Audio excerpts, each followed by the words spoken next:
Buonasera a tutti amici di Angolo Nerazzurro, bentornati sul canale. Abbiamo chiuso da pochissimo la live post Udinese Inter 0-1, andiamo quindi ad analizzare anche con l'aiuto della lavagna tattica che tipo di partita è stata, come l'Inter ha ottenuto 3 punti in un campo difficile contro un avversario che era comunque molto insidioso. Prima di iniziare, come al solito, vi ricordo un bel like al video e l'iscrizione al canale. Semplici operazioni che però danno un grandissimo supporto. Iniziamo dal calciatore chiave, Pio Esposito. Lo avevamo analizzato nel pre-partita di ieri e Pio si è confermato determinante per come ha lottato con la difesa avversaria, per l'assist, per diversi palloni ben giocati. Ecco, è un calciatore che cresce sempre di più e anche, come ho detto in tante altre occasioni, anche quando non finisce nel tabellino dei marcatori, è sempre un calciatore decisivo.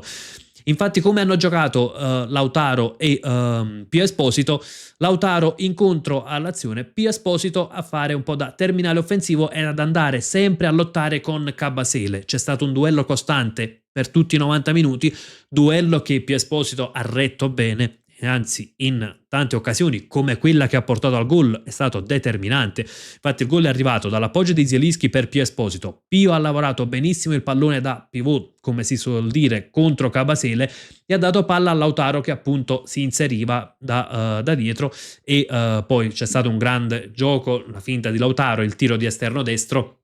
Ma insomma, il lavoro di Pio Esposito è stato determinante e determinante è stato anche il modo in cui hanno giocato i due attaccanti, con Lautaro spesso incontro all'azione a fare quasi da trequartista, ecco, in questa squadra, un giocatore ancora una volta determinante. Nelle scelte iniziali Chivu non ha optato per un grosso turnover, solo qualche cambio, ecco, come per esempio quello di Carlos Augusto per Bastoni. Poi in linea di massima era la formazione titolare al netto delle assenze. Questo perché Akanji aveva un avversario difficile, Davis, e naturalmente con la rapidità di Davis si poteva rischiare qualcosa con un Acerbi o un De Vrij. Akanji invece ha fatto una super partita ed è praticamente riuscito sempre a fermare l'attaccante dell'Udinese, anzi direi che il duello è stato ampiamente vinto da Akanji. Cosa ha fatto l'Inter? C'è stato un qualcosa di particolare anche sulla corsia di destra, diverso rispetto al solito. Barella si andava a muovere spesso tra le linee e spesso era lui a dare anche l'ampiezza. Ecco, l'abbiamo trovato in più di un'occasione in questa zona di campo con Luis Enrique, che naturalmente era alto, e un Bissek che andava sì ad alzarsi, non ha spinto tantissimo come in altre occasioni, però in determinate circostanze anche lui è andato a spingere. E Bissek, Luis Enrique e Barella erano molto più vicini anche per posizioni medie rispetto a ciò che si vede di solito, perché molto spesso, se prendiamo le posizioni medie dell'Inter, troviamo il terzo di difesa a destra molto basso, Luis Enrique isolato sulla corsia di destra e un Inter che pende tutta a sinistra.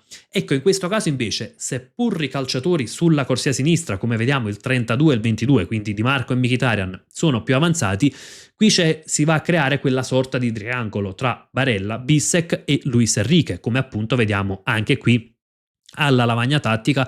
Ecco, questo è il tipo di triangolo di cui stavo parlando. Ed è un qualcosa che naturalmente aiuta l'Inter, che ha sviluppato anche su quella corsia. Poi, ecco, se andiamo a prendere anche, questa è la mappa termica di Barella, guardate quanto campo ha coperto e come ha dato anche ampiezza da quel lato.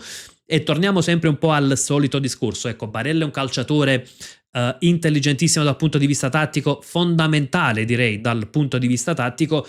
Il problema è che in questo momento sta sbagliando tante esecuzioni, perché non è lucido, perché ha bisogno di riposo, perché ecco, non è in una grande condizione, quindi magari c'è stato qualche errore anche quando si è trovato proprio sulla corsia di destra e si è trattato di servire Pio Esposito al centro dell'area. C'è stato qualche errore in zona difensiva che poteva diventare determinante, però ecco, se andiamo a valutare il lavoro tattico, rimane comunque un lavoro importante. Le esecuzioni, che purtroppo non sono un dettaglio, ecco, mettono un po' Barella in una condizione di essere reputato un po' tra i peggiori in campo.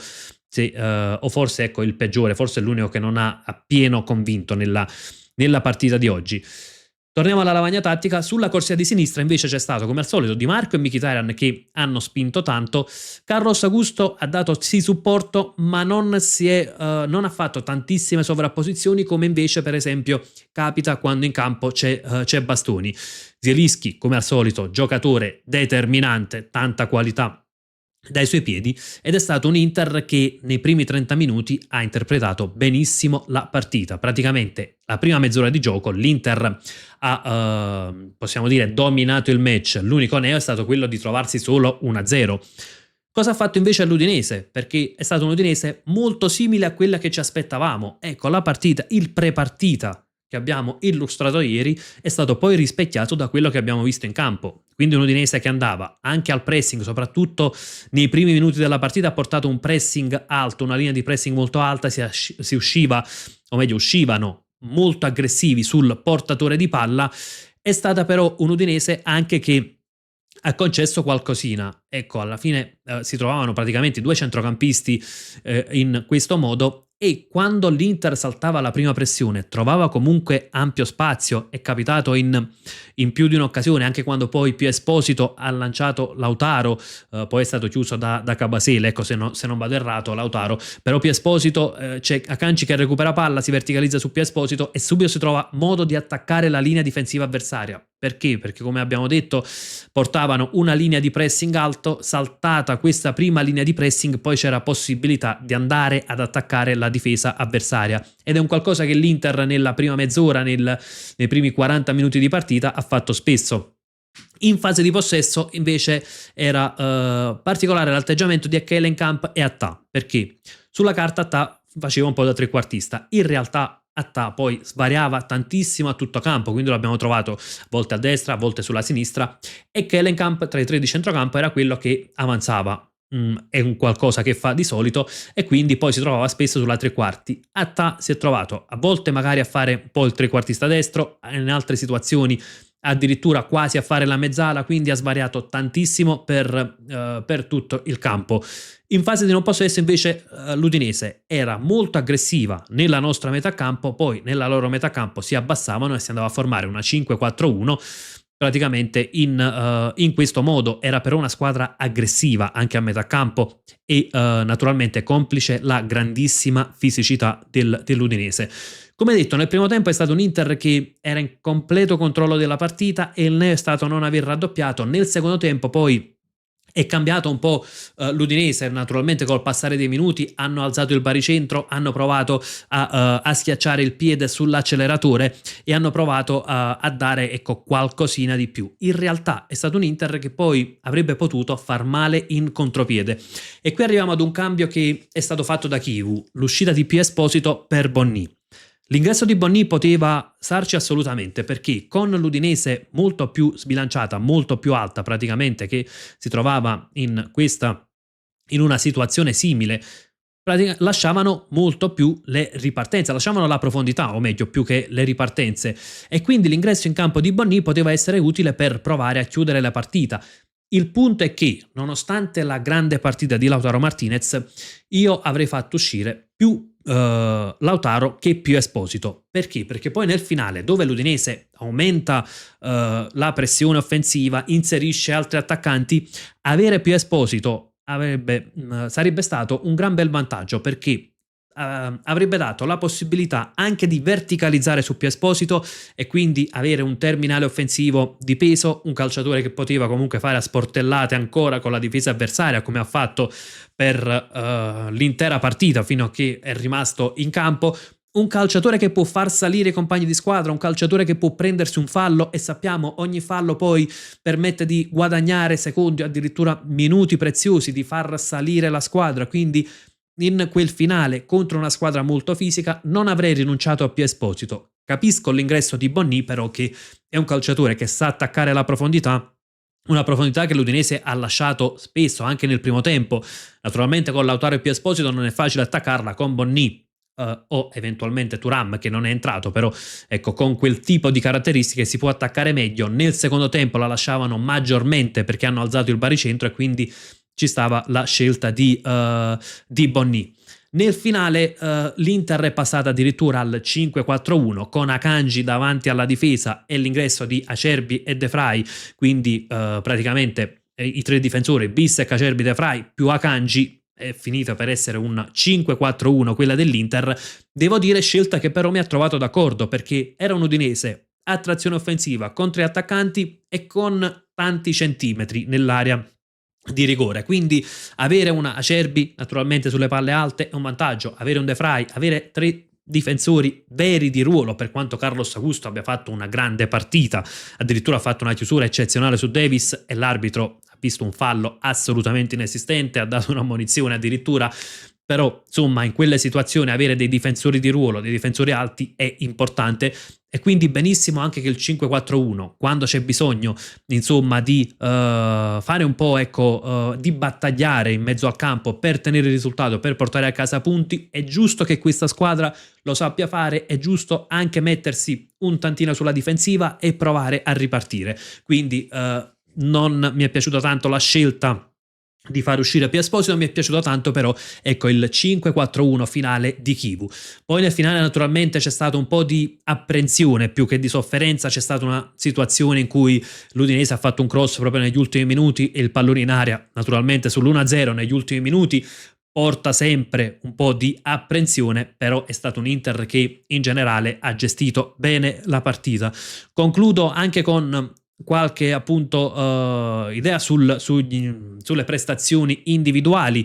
Già ci siamo espressi praticamente sui difensori. Lautaro e Pio Esposito sono stati senza alcun dubbio i migliori in campo, in particolare Pio, ma Lautaro ha fatto un lavoro importantissimo tra le linee. Mkhitaryan è stato utile tatticamente anche se non ha brillato, Barella forse un po' da rivedere. Luis Enrique è stato un calciatore che il suo compitino lo ha fatto, qualche sbavatura non ha spinto tantissimo come si potrebbe chiedere ad un calciatore come Luis Enrique, quindi diciamo partita sufficiente, ma è lecito attendersi ancora un qualche passo avanti, qualche salto di qualità.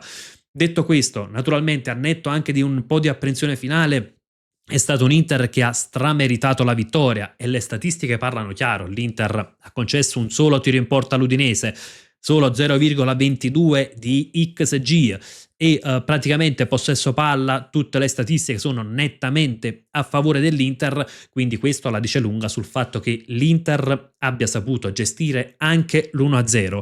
Ed era questa una trasferta complicata, un campo ostico, una squadra molto fisica che poteva metterci in difficoltà, ed è stata l'unica cosiddetta piccola che ci aveva battuto finora. Ecco, portare a casa questi 3 punti sono pesantissimi. Naturalmente adesso fra 3 giorni ci sarà l'Arsenal e lì sarà una partita completamente diversa, dove probabilmente ecco rivedremo nuovamente gli stessi 11 in pratica, forse solo con l'inserimento di Bastoni e Thuram al posto di Pio Esposito. Ovviamente impegno infrasettimanale che potrà pesare anche in ottica campionato, però nel frattempo l'Inter continua a mettere punti in cascina, continua ad ottenere vittorie, continua a dettare il ritmo a questo campionato, e quindi assolutamente positiva la partita dei nostri nerazzurri. E insomma, come ho detto in tante altre occasioni, sfido chiunque a pensare dopo ad inizio anno, a settembre, che questa squadra sarebbe stata in testa alla classifica dopo 21 giornate di campionato e addirittura a dettare il ritmo per tentare una mini fuga. Ragazzi, fatemi sapere anche la vostra nei commenti, che tipo di partita è stata secondo voi Udinese-Inter, chi è stato il calciatore decisivo, se avete notato anche qualcosa dal punto di vista tattico rispetto a quanto ho menzionato io in questo commento. Insomma, come al solito, confrontiamoci su tutto ciò che è stata Udinese-Inter e non solo, e come sempre io vi lascio con un gran bel Forza Inter!